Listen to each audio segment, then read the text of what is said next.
Hey guys, welcome to round 3 of CALLOUS Invitational 3. This is the first set of round 3. We're getting deeper in the tournament, shit's getting real, and round 3 is only lower bracket players. There are no winners bracket players playing in this round, so every single match that you're going to see from this round is going to be an elimination match, and that of course includes this one. It is February Stars, that is Golden Sun. He defeated H-Clat and took a loss to, was it ZV, I believe?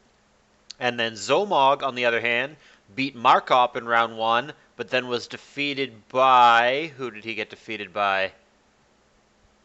Some dude in round 2. And whoever it is that wins this is going to get to continue in the lower bracket, and the loser is going to be out of the tournament.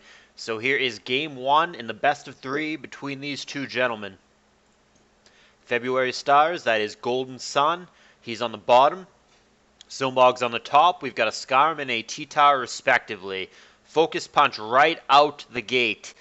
And it's going to connect because Scarm, of course, just went for spikes. That's going to be a non-choice banded Focus Punch, doing air quotes only 40%. Still a good chunk, but it would have done more if it were banded. And it's going to be a failed protect from Golden Sun, but he doesn't get punished. It's simply a Scarm switch, so he missed an opportunity to spike up, which he'll take now. So 2 layers against 1. Golden Sun's got the 2 layers down in his opponent's side, so he's got a slight advantage here. His Scarm is leftying up here and recovering off most of the damage from that Focus Punch.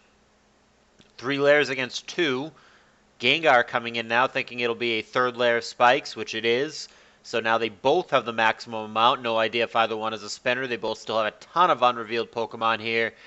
And there's a Protect from Zomog's Scarm.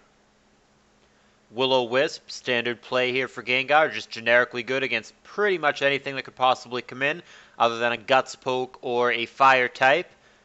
And it's going to connect with a Claydol, which, of course, is going to have Rapid Spin.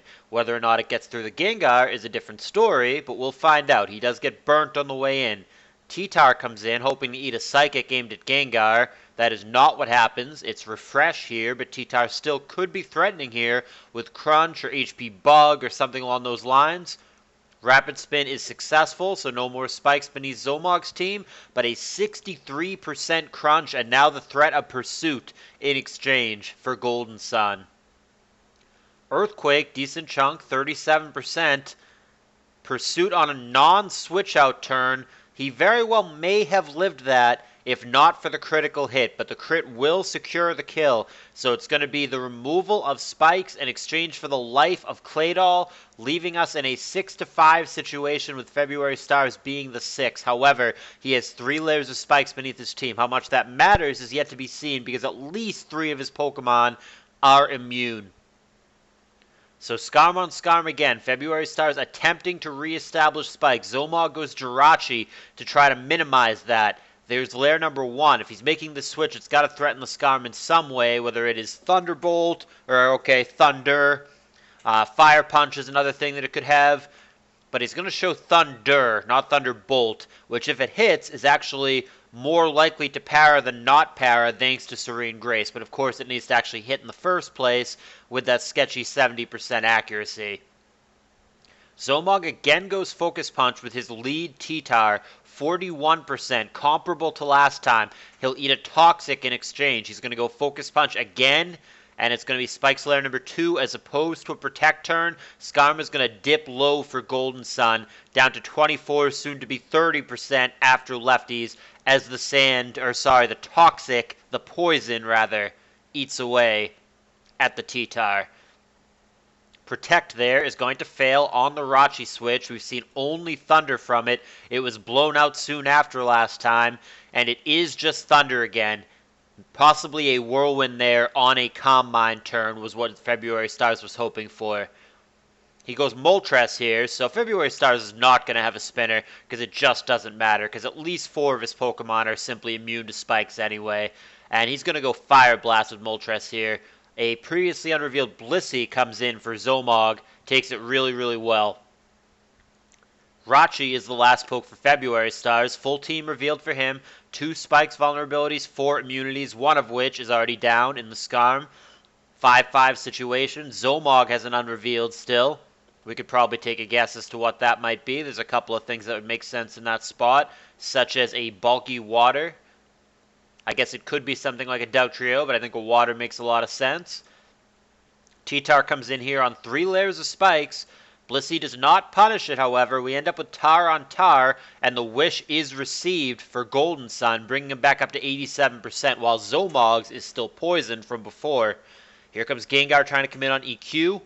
Does so successfully. Good read by February Stars. See if he actually has a grass attack or anything that can meaningfully punish this T-Tar. He's actually going to pull it back. He goes to Flygon here, anticipating the Rock Slide targeting the Gengar. Good read there by February Stars. That's going to get free additional poison damage on the T-Tar, and he's now going to go back in case there's an Ice Beam or something. That is not the case, and the last poke is not what I thought it would have been for Zomog either. It is Salamence without Magneton, which is a little bit sketchy. Could be Mixed Ments. He does have lefties, we saw that, but he gets out of the way here, not wanting to eat a lethal Ice Punch. And February Stars knows there's going to be a switch, so he's going to opt for the Will-O-Wisp instead of the Ice Punch, and he's going to connect with Bliss in doing so. Taunt here to prevent a Soft Boiled or a Thunder Wave. Neither one comes. It is just an Ice Beam. He gets the immediate freeze, however. Gengar takes it really well. It is clearly very bulky based on that damage, but the freeze could be a problem if he never thaws. He thaws immediately, however, and there is Thunderbolt, only 10%. Ice Beam comes down anyway, 20%. Gengar very much winning this race, though he may be obligated to taunt here to prevent the Soft Boiled. That's what happens. And there's an Ice Beam, 20%.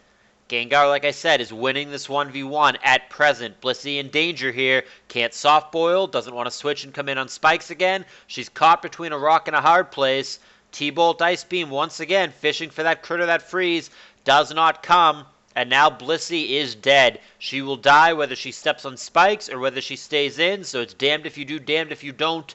And it's going to be the Thunderbolt that takes her out. That is going to leave us in a 5-4 situation. Very curious that Salamence comes in here. He's not going to be faster than Gengar. And the Sand already tells us that he's not. So he's going to pull it back. But I don't get what the point was of making that switch in the first place. Unless this Gengar does not have Ice Punch, which it might not, because it's declined to do that into Salamence twice, instead opting for Will-O-Wisp. T-Tar here with one last chance to do something before it perishes as well to that Toxic, plus the Spikes damage it's been taking every time it comes in. Rock Slide there on Rachi, not the right call. Can he do something better? Goes Focus Punch, hoping to catch Flygon. Instead, he simply finds a Protect. Rachi going to be completely safe there and gain lefties as the T-Tar whittles down even further into the red now. Wish again. There's the obvious Earthquake, and it does kill from 59%. Pretty heavy hit there from the T-Tar, so it will get a knockout before it perishes. And that brings us briefly to a 4-4, but T-Tar succumbs to the poison and it becomes 4-3. And it's now going to be on Zomog as to how to respond to this. He decides his own Jirachi is going to be the play. A Dynamic Punch! Ooh! He crucially misses that 50-50 coin flip. That would have knocked out Tar for sure from that HP, hitting that 4x weakness. So that was a crucial coin flip that did not go his way. And Zomog will be out-predicted on the subsequent turn as well. Could have caught and killed the Gengar there had he not gone for D-Punch, but he went for it again, and as such, he will have to eat this Thunderbolt. He does kill Gengar afterwards via Ice Punch, so it is briefly a 3-3 once again, but missed opportunities there, one from luck and one from an incorrect prediction for Zomog. Moltres in. Salamence comes in, hoping to come in on a fire attack that isn't Will-O-Wisp. That is best case scenario right there, a Flamethrower. Salamence is faster here. There is the threat of Rock Slide that Moltres does not want to take. Here's Flygon. Can he DD up on this turn? Dragon Claw with a critical hit takes out Flygon. Zomog making a push right at the end. He's got himself a 3-2 advantage. He's been behind all game, but he's catching it up now. He could brick break this Tar potentially. No! Salamence withdraws to a pursuit! Does he not have the Brick Break that he needs here? Terrible time to not have or not use Brick Break. It would have been a clear opportunity there to use it. This is going to come down to the wire. Toxic and Ice Beam, respectively, thinking maybe the Mence will try to sneak back in, but it does not. Toxic puts T-Tower on a clock. There's Protect to get more poison damage. Again tries to Ice Beam. Maybe that's the best thing he actually has to hit the T-Tower. We have seen the whole set. Crunch, Pursuit, Earthquake, Ice Beam. I guess that's the only thing he has that meaningfully damages Skarm. And calling that meaningful damage is a loose one. So this is all going to come down to Moltres against the world, and Moltres does have a decent chance to get the job done here, but I question what the set is of the Salamence and why it withdrew to take that pursuit damage when it could have simply stayed in and Brick Breaked. We will see what ends up happening here. Rachi comes in as fodder here. Ice Beam, crappy damage on Rachi, but it was so low that it's going to be okay. This is going to afford the Mence an opportunity to come back in. He can finish it with a Dragon Claw. But if he shows Brick Break, I'm going to be even more puzzled. I mean, granted, the right play here, even if he has Brick Break, is just a Dragon Claw at this point, but I still don't get why he pulled it back initially, because now I think the Moltres just wins. I think Salamence needs a critical hit, and I don't even know that a crit Dragon Claw actually kills here, but we're about to find out. There is the Dragon Claw. A critical hit would have been good enough, but it seems that is his only out, and it does not come.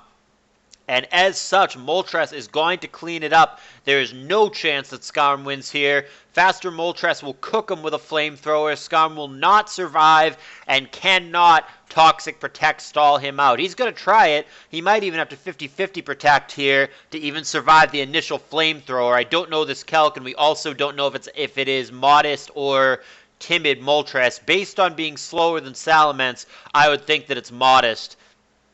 But as expected, the Skarm does not survive. Moltres going to roast that bird, and that is going to be a tight one that Zomog really had a good showing and almost came back in. But nevertheless, February Stars is going to clutch out Game 1 and take the lead, putting Zomog, one of our two play-in players, with his back against the wall and in danger of a 1-2 exit. We'll see if he can avoid that with Game 2 coming up next. But thumbs up, please, if you enjoyed this game.